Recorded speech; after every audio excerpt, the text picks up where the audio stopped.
사람이 행복하려고 이 세상에 태어났습니다. 그래서 행복할 때만 삶의 보람이 있고, 그리고 내가 태어난 것을 감사히 여길 수 있어요. 그런데 내가 행복하지 않으면 태어난 것을 감사히 여기지 아니하고, 그리고 희망이 없어 합니다. 근데 우리들 마음속에 다 어떤 마음을 품고 사느냐면, 전도서 9장 3절을 보시면 우리들이 다 어떤 마음들을 지금 품고 이 세상을 살고 있느냐면, 전도서 9장 3절입니다. 네.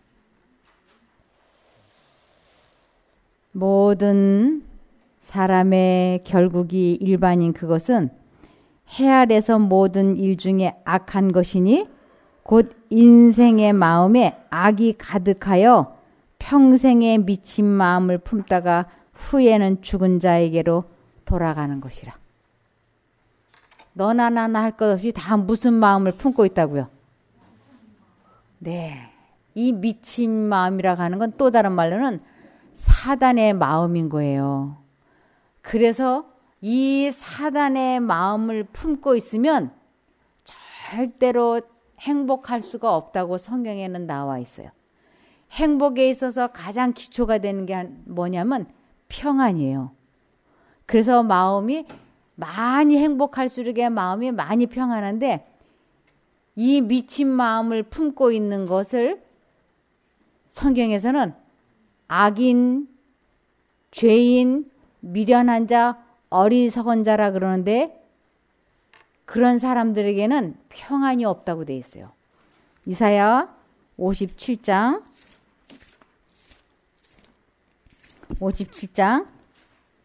20절에서 21절을 보시면, 오직 악인은 능히 안정치 못하고 그물과 진흙과 더러운 것을 늘 솟아내는 요동하는 바다와 같으니라. 내 하나님의 말씀에 악인에게는 평강이 없다 하셨느니라. 네. 그래서 하나님의 마음을 품지 아니하고서는 절대로 마음이 평안할 수 없고, 그리고 행복할 수 없다고 하는 것입니다. 그런데도 우리는 행복하고 싶어서 사랑을 하기를 원해요. 왜냐하면 사람이 사랑할 때 행복하고 기쁠 수 있기 때문에. 그리고 또 성경에서도 이 결혼 관계를 적극적으로 권장을 하고 있습니다. 그래서 창세기 2장 18절을 보시면, 여호와 하나님이 가라사대 사람의 독처하는 것이 좋지 못하니 내가 그를 위하여 돕는 배필을 지으리라 하시니라. 네. 하나님께서 특별히 여자를 어떤 위치에다 두었느냐 하면 남자를 돕는 위치에다 두었어요. 남자를 지배하거나 남자를 다스리거나 그렇게 하신 게 아니고, 여자가 남자를 돕는 위치에다 두었기 때문에 이 세상이 아무리 발전을 하고 문화가 발달이 되었다 할지라도 성경은 가부장 제도를 권장하고 있어요. 그래서 여자는 남자를 돕는 입장에 있는 것이 가부장 제도라고 할 수 있습니다. 그래서 창세기 2장 23절을 보시면, 남자가 여자와 처음 만났을 때 하는 호칭이 자기라는 뜻이에요. 우리 연인 사이에 결혼한 부부 관계가 호칭할 때 자기라고 호칭하잖아요. 그것을 길게 해석해 놓으면 내 뼈 중에 뼈요, 내 살 중에 살이라는 뜻이고, 그걸 다른 말로는 내 마음이 당신 마음이고 당신 마음이 내 마음이다. 이것은 또 다른 말로는 두 사람의 마음이 하나로 합해진 관계라고 하는 것이에요. 그래서 두 사람의 마음이 하나로 합해지지 못하면 결혼 생활이 그때부터 너무너무 힘들다고 하는 것입니다. 결혼한 목적이 두 사람이 한 몸을 이룬다라고 하는 것은 두 사람의 마음이 하나로 연합되는 것을 의미하는데, 이 연합이 안 돼 있는 상태에서의 결혼 생활은 피차간에 많이 힘들 수 있는 것입니다. 여기 창세기 2장 23절부터 보시면, 아담이 가로되 이는 내 뼈 중에 뼈요 살 중에 살이라. 이것을 남자에게서 취하였은즉 여자라 칭하리라 하니라. 이러므로 남자가 부모를 떠나 그 아내와 연합하여 둘이 한 몸을 이룰지로다. 네. 이제 결혼을 하게 되면 두 사람의 마음이 하나로 합쳐지는 것을 둘이 한 몸을 이룰지로다라고 얘기하는 것이에요. 그러면서 이러므로 남자가 부모를 떠나 그 아내와 연합하여 둘이 한 몸을 이룬다고. 그 부모를 떠난다라고 하는 것은 이제 정신적으로, 경제적으로 여자도 남자도 더 이상 부모님에게 의존하지 않는 상태를 의미하는 것입니다. 그래서 이 부부는 모든 우선순위를 피차에게 두는 것이에요. 그래서 남자는 자기 집에서 불어오는, 시집에서 불어오는 시풍은 남자가 막아내야지 돼. 그리고 여자는 친정에서 불어오는, 처가 쪽에서 불어오는 처풍을 여자가 막아내야지 돼. 그래서 두 사람이 이 가정을 단단하게 결속을 하도록 도와주는 것이 양가 부모들이 해야 되는 것입니다. 그런데 저도 아이들을 결혼을 시키고 나니까 제 마음속에 자꾸만 무슨 생각이 드느냐면, 며느리에게 자꾸 이렇게 가풍을 좀 전수해주고 싶다. 그리고 며느리에게 뭔가 이렇게 자꾸 좀 가르쳐주고 싶고 충고하고 간섭하고 싶은 생각이 자꾸 스물스물 일어나는 거예요.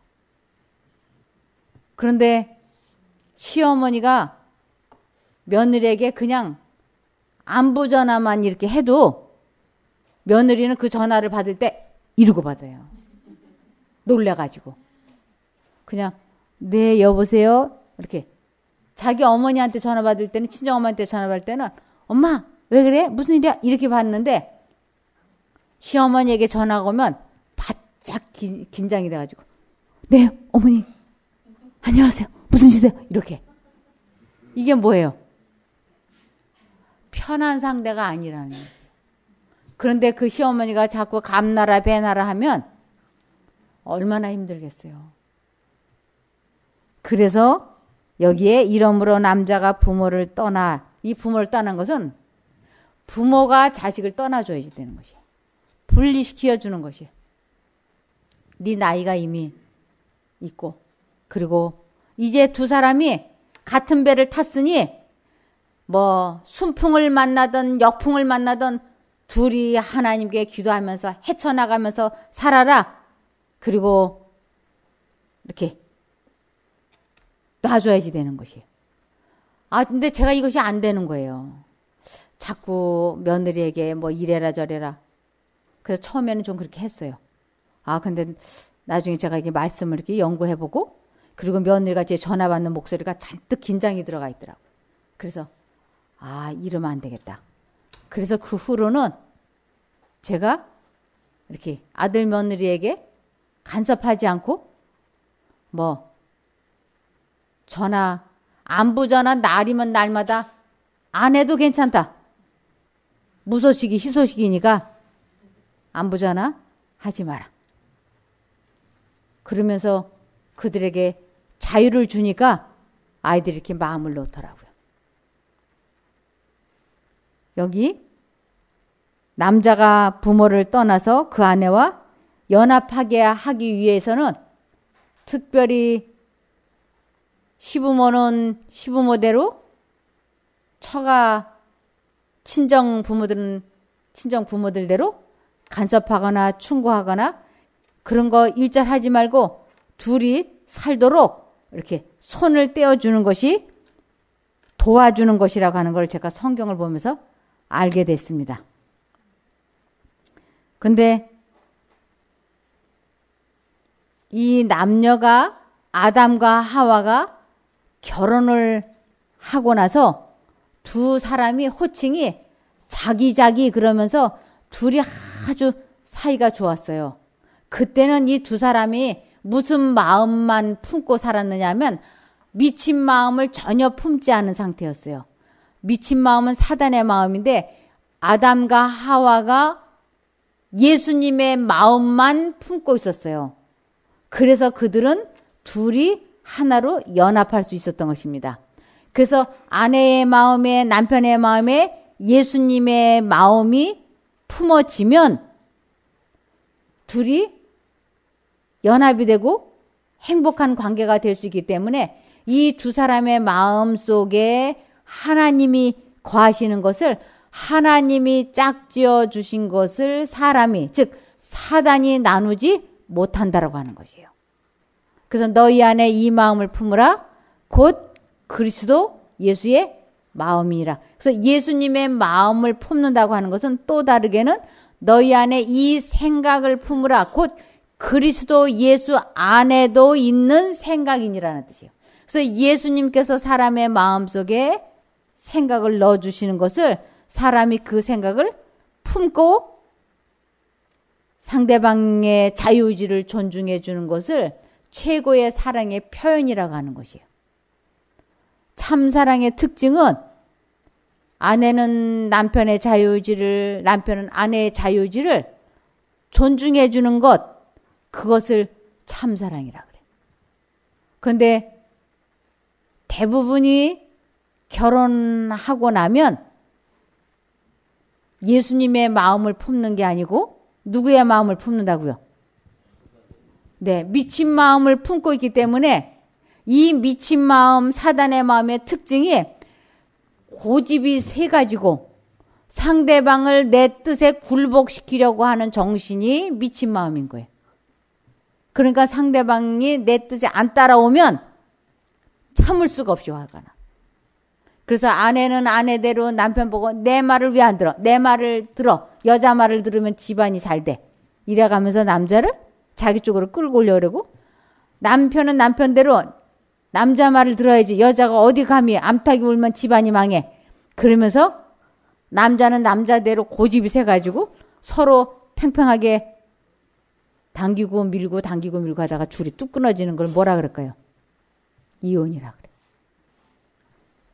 그래서 이 마음이 둘이 연합이 될 수 있는 것은 남자의 마음도 여자의 마음도 예수님의 생각을 품을 때만 둘이 한 마음이 되어서 행복할 수 있다고 하는 것입니다.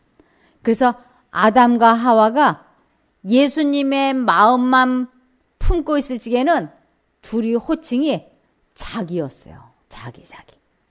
그런데 창세기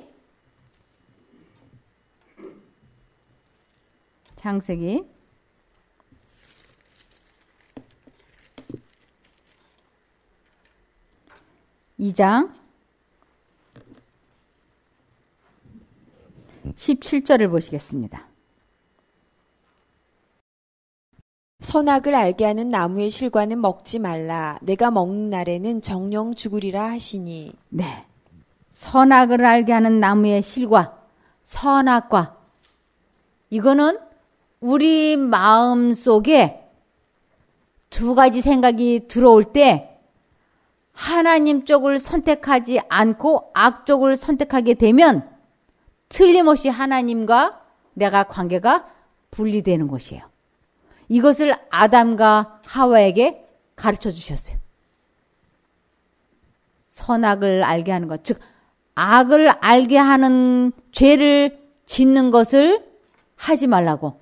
하게 되면 내가 정령 죽는다. 이 정령 죽는다라고 하는 것은 하나님과 관계가 분리되는 것을 의미하는 것이에요. 하나님과 관계가 분리되면 하나님의 생각을 그 마음에 받아들이지 않는 것이에요. 그럼 누구의 마음을 받아들일까요? 사단의 마음을 받아들이니까 미친 마음이 되면은 아무도 행복할 수 없어요. 그런데 아담과 하와가 그렇게 자기자기하고 좋았던 두 사람이 하와가 사단의 생각에 넘어가서 이 선악과를, 즉 사단이 주는 생각을 받아들여 버린 것이에요. 그러면서 하나님과 관계가 분리된 것입니다. 그러니까 하나님과 관계가 분리되니까 이 마음이 미친 마음이 가득하지 않겠어요? 그래서 이 두 사람이 그때로부터 오늘날 우리에게 이르기까지 사람의 힘으로는 두 사람의 마음이 하나로 연합이 안 되고 있는 거예요. 그래서 더 이상은 아담과 하와가 이 선악과를 먹음으로 하나님과 관계가 분리되면서 이 두 사람의 마음에 예수님의 마음이 아닌 사단에 주는 생각을 품었기 때문에 이 사람들의 호칭이 그 여자 그 남자로 바뀌어 버렸어요. 그 유전인자가 오늘날 우리에게까지 와가지고 결혼을 하지만 두 사람의 마음이 하나로 연합한 부부관계는 거의 없습니다. 그래서 당신 없으면 못 살아 하고 좋아서 결혼을 하지만 몇 달이 안 가서 몇 년이 안 가서 당신 때문에 못 살아 하는 아주 좋지 않은 관계로 꼴져져 나가는 것입니다. 그래서 결혼을 하고 나면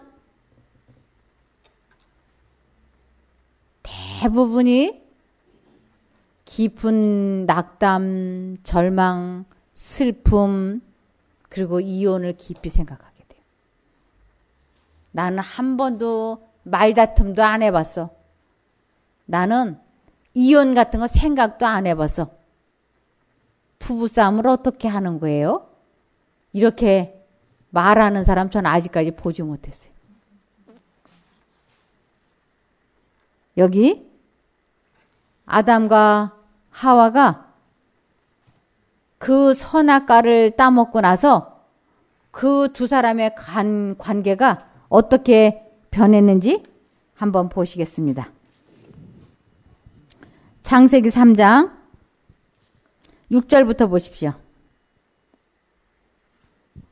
여자가 그 나무를 본즉 먹음직도 하고 보암직도 하고 지혜롭게 할 만큼 탐스럽기도 한 나무인지라.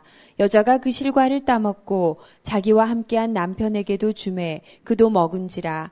이에 그들의 눈이 밝아 자기들의 몸이 벗은 줄을 알고 무화과 나무 잎을 엮어 치마를 하였더라. 네. 이에 그들의 눈이 밝아졌다고 하는 것은 사단을 경험해 본 거예요. 죄를 경험해 본 것을 죄의 눈이 밝아졌다 그러고, 옷을 벗었다고 하는 것은 우리가 일반 직장에 들어갔다가 그 직장에서 그만두고 나왔을 때는 옷 벗었다 그러지 않습니까? 그래서 이 옷이 벗겨졌다고 하는 것은 하나님과 관계가 분리되어 있다고 하는 뜻이에요. 그래서 하나님과는 관계가 분리되었기 때문에 하나님에 대해서는 눈이 어두워지고 죄에 대해서는 눈이 밝아진 것이에요.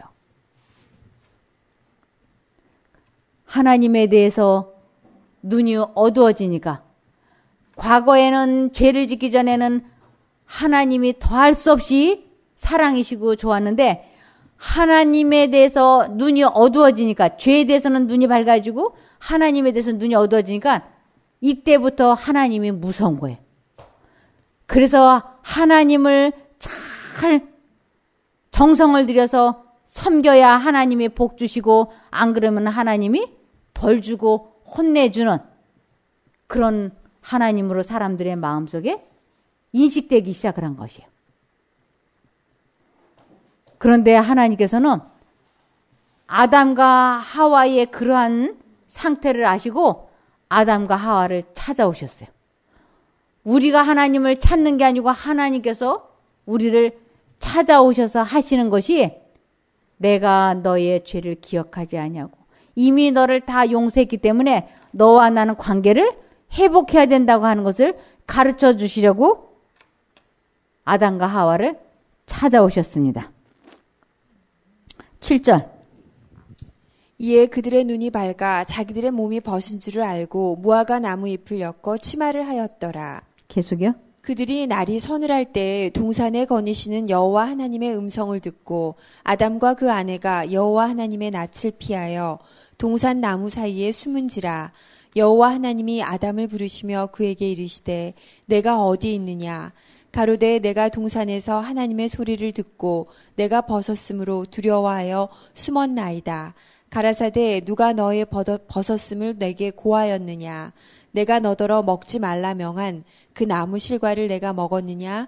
아담이 가로되 하나님이 주셔서 나와 함께 하신 여자 그가 그 나무 실과를 내게 주므로 내가 먹었나이다. 네. 아담이 더 이상은 자기 아내를 자기라고 호칭하지 않아요.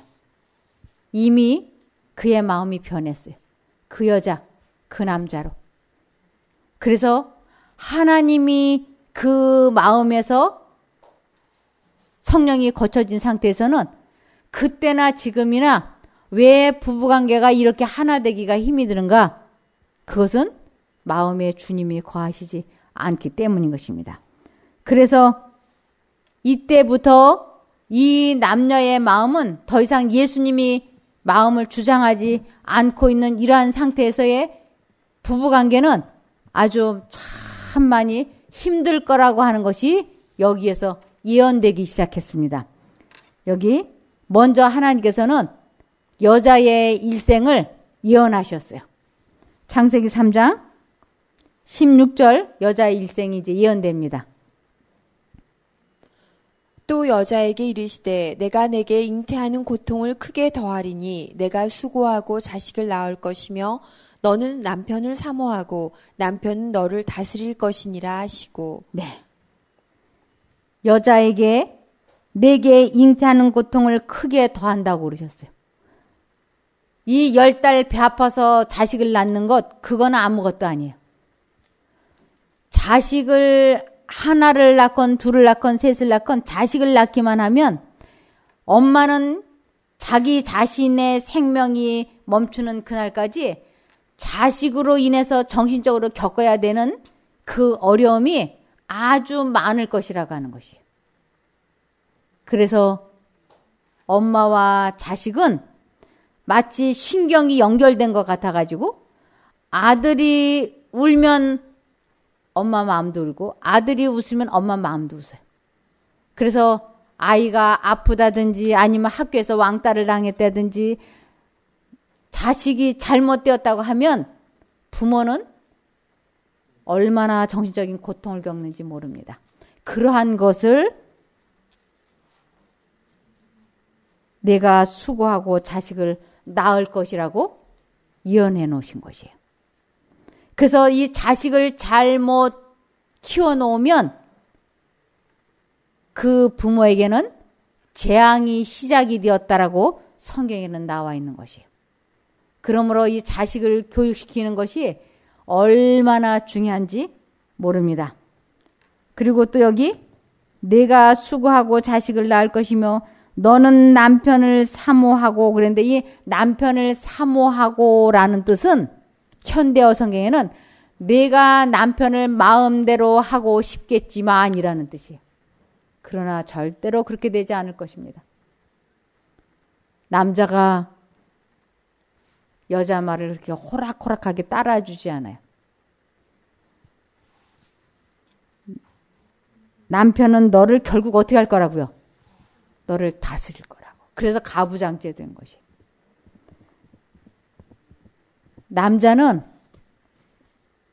여자를 보면 정력의 대상으로 생각하고 자기가 지배하고 정복하려고 하는 야망이 남자들에겐 많아요. 그래서 남자가 여자를 동등한 인격체로 보고 잘 대해주려고 잘 하지 않습니다. 그래서 남자는 여자를 보고 정력의 대상으로 생각하고 아주 여러 가지로 좋지 않은 성향이 여자에 비해서 남자들이 뛰어나기 때문에 남자의 자존심이라든지 남자들에게 농담을 건넨다든지 남자들의 몸에 쉽게 이렇게 터치를 하면 남자들은 이 여자가 나를 좋아하나 보다.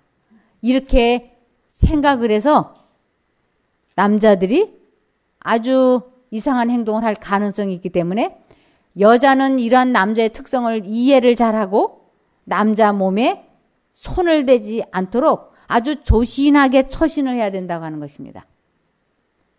그래서 남편에게 아주 깍듯하게 대하고 남편을 자존심을 세워주고 남편의 권위를 세워주면 그 남편에게서 사람 대접을 받을 수가 있어요. 그러나 남편의 권위를 특별히 자식들 앞에서 무너뜨려 놓으면 여자의 그 생애가 매우 불행해질 수 있는 것입니다. 또 남자에 대해서도 예언이 되어 있습니다. 창세기 3장 17절. 아담에게 이르시되 내가 내 아내의 말을 듣고 내가 너더러 먹지 말라고 한 나무 실과를 먹었은즉 땅은 너로 인하여 저주를 받고 너는 종신토록 수고하여야 그 소산을 먹으리라. 땅이 내게 가시덤불과 엉겅퀴를 낼 것이라. 너의 먹을 것은 밭의 채소인즉 내가 얼굴에 땀이 흘러야 식물을 먹고 필경은 흙으로 돌아가리니 그 속에서 내가 취함을 입었음이라. 네. 너는 흙이니 흙으로 돌아갈 것이니라 하시니라. 네. 남자는 종신토록 처자식을 부양해야 된다고 하는 그 책임감이 주어져 있습니다.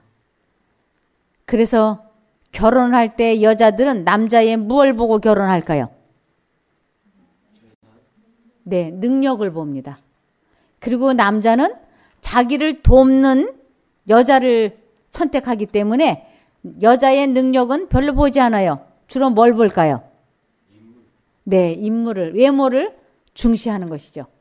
그래서 남자는 결혼을 하게 될 때 여자를 등에다 이렇게 업는 형상이 됩니다. 그래서 여자를 등에 업고 자식은 양쪽 어깨에 맨 것과 같아요. 그래서 그때부터 인생살이가 남자에게는 아주 힘들어집니다. 남자가 여자를 등에 업고 양쪽 어깨에다 자식을 매달고 걸어가려면 얼마나 힘이 들까요?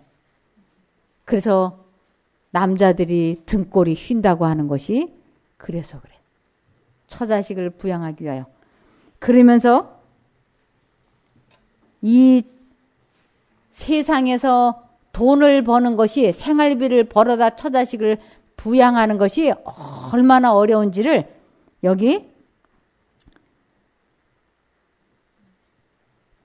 17절에 보시면 아담에게 이르시되 내가 내 아내의 말을 듣고 내가 너더러 먹지 말라 한 나무 실과를 먹었은즉 땅은 너로 인하여 저주를 받고 이 땅은 이 지구를 의미해요. 성경에서 저주를 받았다라고 하는 것은 하나님과 관계가 분리된 것을 저주받았다 그래요. 그래서 아담과 하와가 죄를 선택함으로 말미암아 이 지구는 아버지 하나님과 관계가 분리된 것이에요. 그러면서 사람들이 먹고 사는 것이 얼마나 힘들어졌는지 너는 종신토록 수고하여야 그 소산을 먹으리라. 땅이 내게 가시덤불과 엉겅퀴를 낼 것이라. 가시덤불과 엉겅퀴. 아주 많은 스트레스, 마음의 괴로움을 겪어가면서 먹을 것을 구하게 될 것이라고 하는 것이에요. 그러면서 너의 먹을 것은 밭의 채소인즉 내가 얼굴에 땀이 흘러야 식물을 먹고 그랬어요. 남자는 평생을 이마에 땀이 흘러야 된다고 하는 것은 평생을 고생해야 되는 처자식을 부양하기 위하여 아주 평생을 벌어야 된다고 하는 것이에요. 그래서 제가 아들 둘 낳았다가 처음에는 아주 기뻐하고 좋아했는데 이 성경절을 깨닫고 나서는 딸을 낳았으면 얼마나 좋았을까. 너무 불쌍한 거예요. 등골이 휘게 제 아들이 새벽이면 막 두꺼운 옷을 입고 장갑을 끼고 가방을 메고 출근하는 모습을 볼 때마다 제 마음이 안 좋아요. 저 녀석이 처자식 부양하려고 등골이 휘게 가서 일하네. 얼마나 남자들이 힘든지 몰라요. 그런데 이 등에 엎여있는 여자가, 아내가 그지 않아도 남자는 무거워서 낑낑대고 지금 겨우겨우 한 발짝 한 발짝 걸어가는데 등에 엎여있는 아내가 자기 남편에게 충고하고 간섭하고 책망하고 화내고 남하고 막 비교하고 이러면 얼마나 힘들까요? 이 남자가. 자기는 지금 최선을 다해서 아내를 얻고 양쪽에 자식을 매달고 막 비틀비틀 가는데 아내가 계속 책망하고 비난하고 그러면 여자분들은 등에 엎여서 무임승차한 남편이 등에서 자꾸 잔소리하면 그 남편 어떻게 하고 싶으세요? 내려놓고 싶죠. 아주 내동댕이 치고 싶죠. 그래서 남자의 일생은 너무너무 힘든 거예요. 여자의 일생이 더 힘들겠습니까? 남자의 일생이 더 힘들겠습니까? 남자의 일생이 더 힘들죠. 예. 그래서 이렇게 등골이 휘게 열심히 일하는 남자의 권위를 여자들은 아주 세워줘야 될 의무가 있는 것이에요. 그것을 잠언 14장 1절을 보시면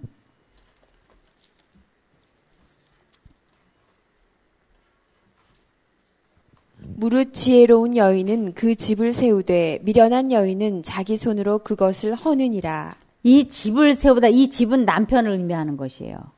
남편의 권위를 세워줘야지 돼. 아이들 앞에서 아빠를 존경하도록. 그래서 집에서 희망과 용기를 얻고 아내의 지지와 존경을 받고 남편이 어깨를 쫙 펴고 나가서 일할 수 있도록 여자는 남자를 잘 도와줘야지 되는 것이에요. 그런데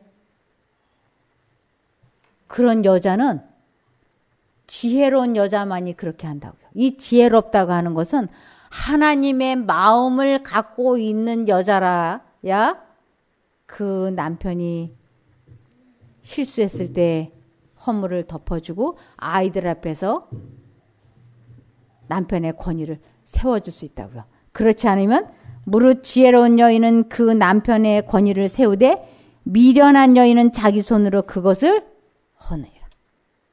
그래서 미련하냐 지혜로우냐 이것은 그 마음에 하나님의 생각을 품고 있느냐 품고 있지 않느냐로 표현되어지는 것이에요. 그래서 여기 이 세상에서 가장 훌륭한 여자, 그것은 어떤 여자라고 되어 있느냐면 잠언 31장 10절부터 보시겠습니다. 누가 현숙한 여인을 찾아 얻겠느냐? 그 값은 진주보다 더하니라. 그런 자의 남편은 남편의 마음은 그를 믿나니 산업이 핍절치 아니하겠으며 그런 자는 살아있는 동안에 그 남편에게 선을 행하고 악을 행치 아니하느니라. 성경에서 말하는 현숙한 여인이라고 하는 것은 여호와를 경외하는 여자예요. 여호와를 경외한다고 하는 것은 하나님의 마음을 갖고 있는 여자. 그런 자의 남편의 마음은 그를 믿는다라고 하는 것은 성경에서 믿다라고 하는 것은 사랑한다, 신뢰한다, 의지한다 이런 뜻이에요. 그래서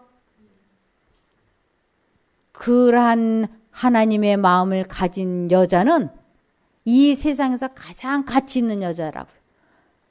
누가 현숙한 여인을 찾아왔겠느냐. 그런 여자가 세상에 어디 있느냐. 그런 여자가. 그 값은 진주보다 더하니라.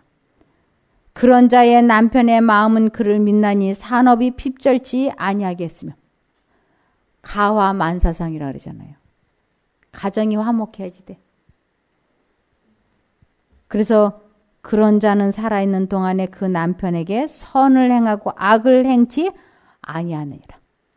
남편에게 하나님의 음성을 듣고 대하는 것을 선을 행하고 자기 마음대로 남편을 대하지 않는 것을 악을 행치 않는다라고 하는 것이에요. 그러면서 그런 여자는 이 세상에서 가장 가치 있다고 잠언 31장 28절에 이야기하고 있습니다. 그 자식들은 일어나 살해하며 그 남편은 칭찬하기를 덕행 있는 여자가 많으나 그대는 여러 여자보다 뛰어난다 하느니라. 고운 것도 거짓되고 아름다운 것도 헛되나 오직 여호와를 경외하는 여자는 칭찬을 받을 것이라. 그 손의 열매가 그에게로 돌아갈 것이요 그 행한 일을 인하여 성문에서 칭찬을 받으리라. 이 성문이라고 하는 건 많은 사람이 드나드는 곳이잖아요. 이러한 여자와 결혼을 하게 되면 온 동네가 다 칭찬을 하고 부러워한다고요. 그래서 현숙한 여인은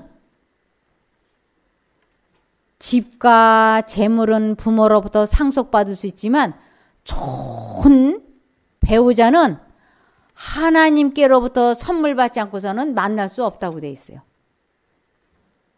우리들이 흔히 기도하고 목사님이 중매해주고 또 교회에서 결혼식을 하고 그러면 하나님이 짝져 주신 것이라고들 생각들을 해요. 그런데 성경에서 말하는 하나님이 짝져 주신 것을 사람이 나누지 못한다고 하는 것은 하나님의 생각을 그 마음에 품고 살게 될 때야 그 마음에 사랑이 많아서 사람들을 사랑하게 되는 것. 그럴 때야 두 사람의 마음이 하나로 연합이 되어서 이혼이라든지 그런 것을 하지 않게 되는 것입니다. 그래서 사랑은 악한 것을 생각지 않는다. 이 악한 것, 사단이 넣어주는 생각을 받아들이지 않는 것을 사랑은 악한 것을 생각지 않는다고요. 그래서 하나님의 생각을 받아들일 때에만 부부가 한 마음을 이룰 수가 있는 것입니다. 그래서 여기 잠언 19장 14절을 보시면 잠언 19장 14절 집과 재물은 조상에게서 상속하거니와 슬기로운 아내는 여호와께로서 말미암느니라. 네. 슬기로운 남편, 슬기로운 아내는 하나님께로부터 선물 받는 거라고요. 아, 그러고 보니까 우리가 하나님이 짝져 주신 줄 알고, 아이고, 하나님 어떻게 이런 사람을 나한테 짝을 져 주셨어요? 그렇게 원망을 하지 않았습니까? 그래서 미련한 자는 자기가 인생길을 구부러지게 만들어 놓고도 마음으로는 하나님을 원망한다고. 근데 하나님께서는 우리들이 마음이 괴로울 때 하나님 쪽을 선택해서 그분의 능력으로 내 감정 조절이 되어지는 것을 상대방을 참으로 사랑했다라고 이야기를 하고 그것을 하나님께서는 비밀이다라고 얘기를 하고 있어요. 여기 에베소서 5장 31절, 33절. 이러므로 사람이 부모를 떠나 그 아내와 합하여 그 둘이 한 육체가 될지니 이 비밀이 크도다. 내가 그리스도와 교회에 대하여 말하노라. 그러나 너희도 각각 자기 아내 사랑하기를 자기같이 하고 아내도 그 남편을 경외하라. 네. 이 부부가 한 마음이 된다고 하는 것은 하나님의 생각을 받아들이는 것인데 이것은 비밀이라고 되어 있어요. 우리들이 어떻게 하나님의 생각을 받아들이는지 몰랐지 않습니까? 근데 이제는 이곳에서 그것을 배우고 있어요. 아, 여자들이 참 참기 어려운 때가 어느 때냐면 남편이 외도할 때, 남편이 무능해 보일 때, 남편이 답답해 보일 때 이 마음을 다스린다고 하는 것이 인간의 힘으로는 불가능한 거예요. 그런데 그럴 때 하나님의 음성은 그냥 넘어가자, 그냥 넘어가자, 조용하게 넘어가자 하고 하나님께서 말씀을 하시는데 한쪽 마음으로는 어떻게 그럴 수가 있어. 짚고 넘어가야 돼.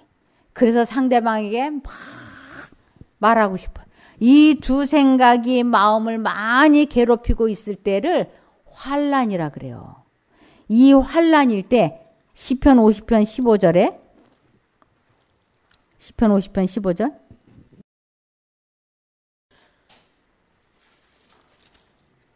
환난 날에 나를 부르라. 내가 너를 건지리니 내가 나를 영화롭게 하리로다. 네.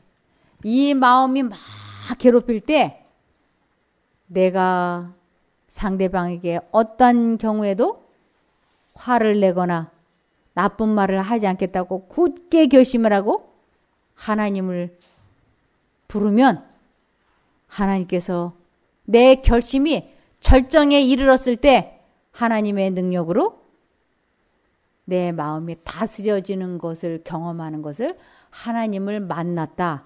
하나님을 안다. 하나님을 보았다. 사랑한다. 믿는다. 회개했다. 이렇게 설명하는 것이에요. 그래서 하나님을 믿는다고 하면서 자기 감정 조절을 하지 못하면서 교회를 다니면 아무리 교회를 오래 다니고 새벽 기도를 하고 별별 노력을 다해도 뭐가 안 바뀌느냐 하면 품성이 바뀌지를 않아요. 그래서 남편이 건드리거나 아내가 건드리면 바로 비난의 말이 쏟아져 나가는 것이에요. 근데 정말로 하나님을 선택하기 위하여 감정을 다스리기 위하여 혼신의 힘을 다해서 하나님을 부르면 이 감정이 다스려져요. 이것을 성경에서는 수고한다라고 얘기를 해요. 이것을. 그래서 전도서 9장 9절을 보시면 우리들이 행복해지기 위해서 아주 평생 동안 이 감정 조절하는 훈련을 해야 된다고 나와 있어요. 전도서 9장 9절. 내 헛된 평생의 모든 날, 곧 하나님이 해 아래서 내게 주신 모든 헛된 날에 사랑하는 아내와 함께 즐겁게 살지어다. 이는 내가 일평생에 해 아래서 수고하고 얻은 분복이니라. 네. 이 감정 조절을 하기 위하여 하나님 앞에 얼마나 많이 기도하고 훈련을 해야 되는지 몰라요. 그것을 일평생 동안 해야지 된다고요. 그렇게 될 때야 상대방의 실수와 약점과 결점, 이것은 악한 자, 사단이 우리 마음에 넣어주는 생각인데 그 생각을 받아들이지 않겠다고 굳게 결심을 하고 하나님을 부르면 그분께서 그 기가 막힐 웅덩이와 수렁 같은 생각에서 우리를 해방시켜 주는 것을 상대방을 사랑했다, 용서했다라고 해주는 것이에요. 그렇게 될 때야 두 사람은 비로소 남편도 아내의 실수와 약점과 결점을 생각하지 않게 될 때, 남편도 그렇게 될 때, 피차가 그렇게 될 때야 비로소 부부는 마음이 한 마음으로 연합이 되는데 그것이 너희 안에 이 마음을 품으라. 곧 그리스도 예수의 마음이라. 그래서 예수님의 마음을 품게 될 때야 부부는 진정한 행복을 경험할 수가 있어요. 그렇지 않으면 끊임없이 상대방에 대한 여러 가지가 과거에 나한테 섭섭하게 했던 일, 그리고 현재 답답하게 느껴지는 일, 또 시기 질투로 마음이 불편한 일, 이러한저런 일들로 우리 마음이 계속 지옥이 될 수 있어요. 그래서 오호라 나는 공고한 사람이로다. 누가 나를 이 사망의 몸에서 건져내랴 하고 오호라 할 때 하나님께서는 우리에게 이렇게 말씀하세요. 시편 11편 28절. 마태복음 11장 28절.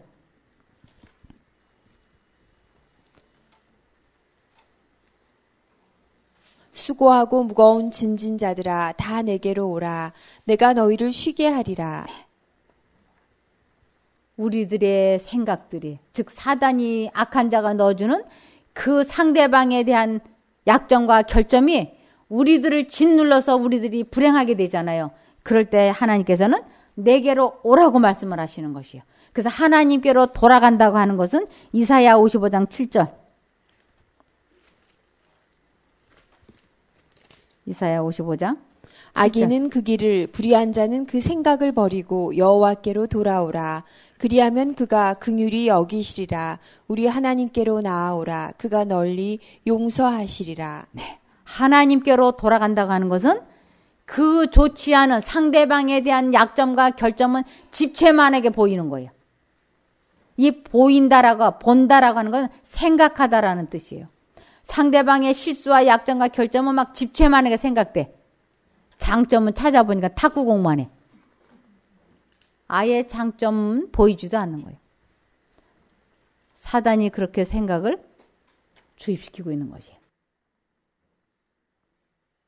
그런데 하나님께로 돌아간다고 하는 것은 상대방의 실수와 약점과 결점을 아예 생각하지 않겠다고 뜻을 정하고 계속 그 생각이 떠오를 때마다 그 지긋지긋한 남편의 실수와 약점과 결점이 아주 진절머리가 날 때 우리는 이 생각을 받아들이지 않겠다고 굳게 결심을 하고 하나님을 부를 때 우리는 그 생각에서 벗어날 수 있게 되는 것이에요.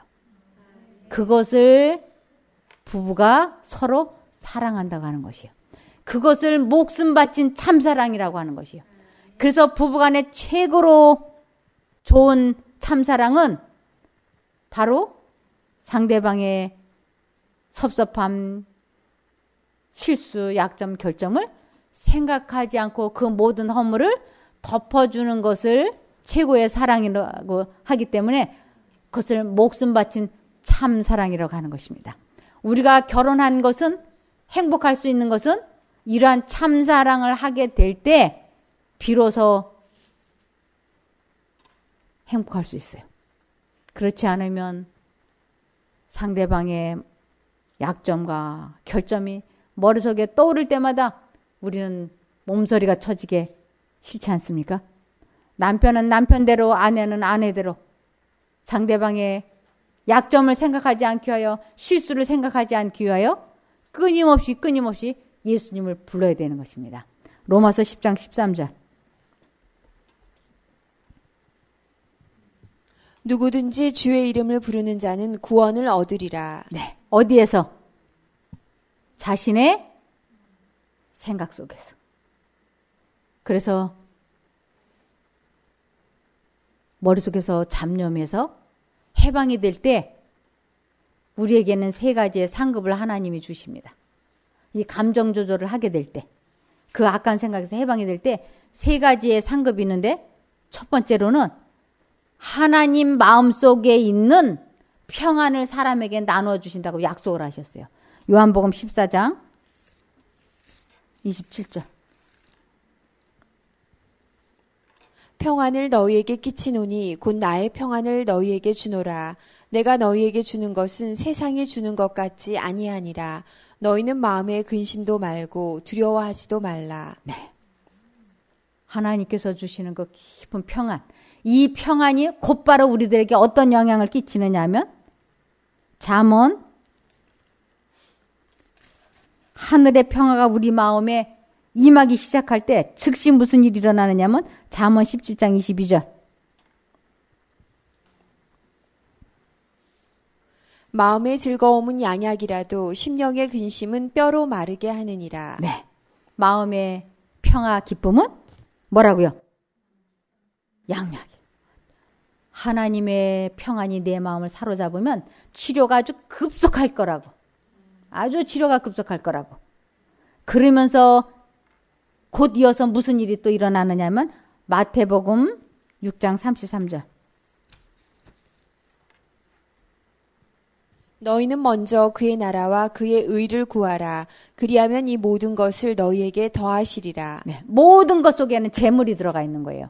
경제가 있는 것이에요. 그래서 하나님과 내가 산 관계를 갖게 되면 내 마음에 깊은 평안이 오고 그 평안이 나를 급속하게 치료해주고 그러한 하나님께서 우리들에게 경제적인 문제까지도 축복해 주신다고 하는 것입니다. 그래서 하나님과 연합하면 사람과의 관계가 회복이 되는데 제일 먼저 부부관계가 회복이 됩니다. 행복하시기를 바라며 말씀을 마치겠습니다. 기도하겠습니다. 하늘에 계신 저희들의 아버지 하나님, 저희들이 이 땅에 태어난 것이 행복하기 위하여 태어났는데 많이 행복하지 못했습니다. 그 이유가 하나님을 알지 못했기 때문이었습니다. 이제 하나님을 아는 저희가 되게 도와주시옵소서. 매 순간마다 하나님을 잊어버리고 사단이 주는 미친 생각을 품지 않도록 도와주시옵소서. 하나님의 이름이 생각나고 기억나게 도와주시면 이유를 불문하고 하나님을 선택하고 부르겠습니다. 꼭 귀한 경험을 하게 도와주시옵기를 예수님 이름으로 기도드리옵나이다. 아멘.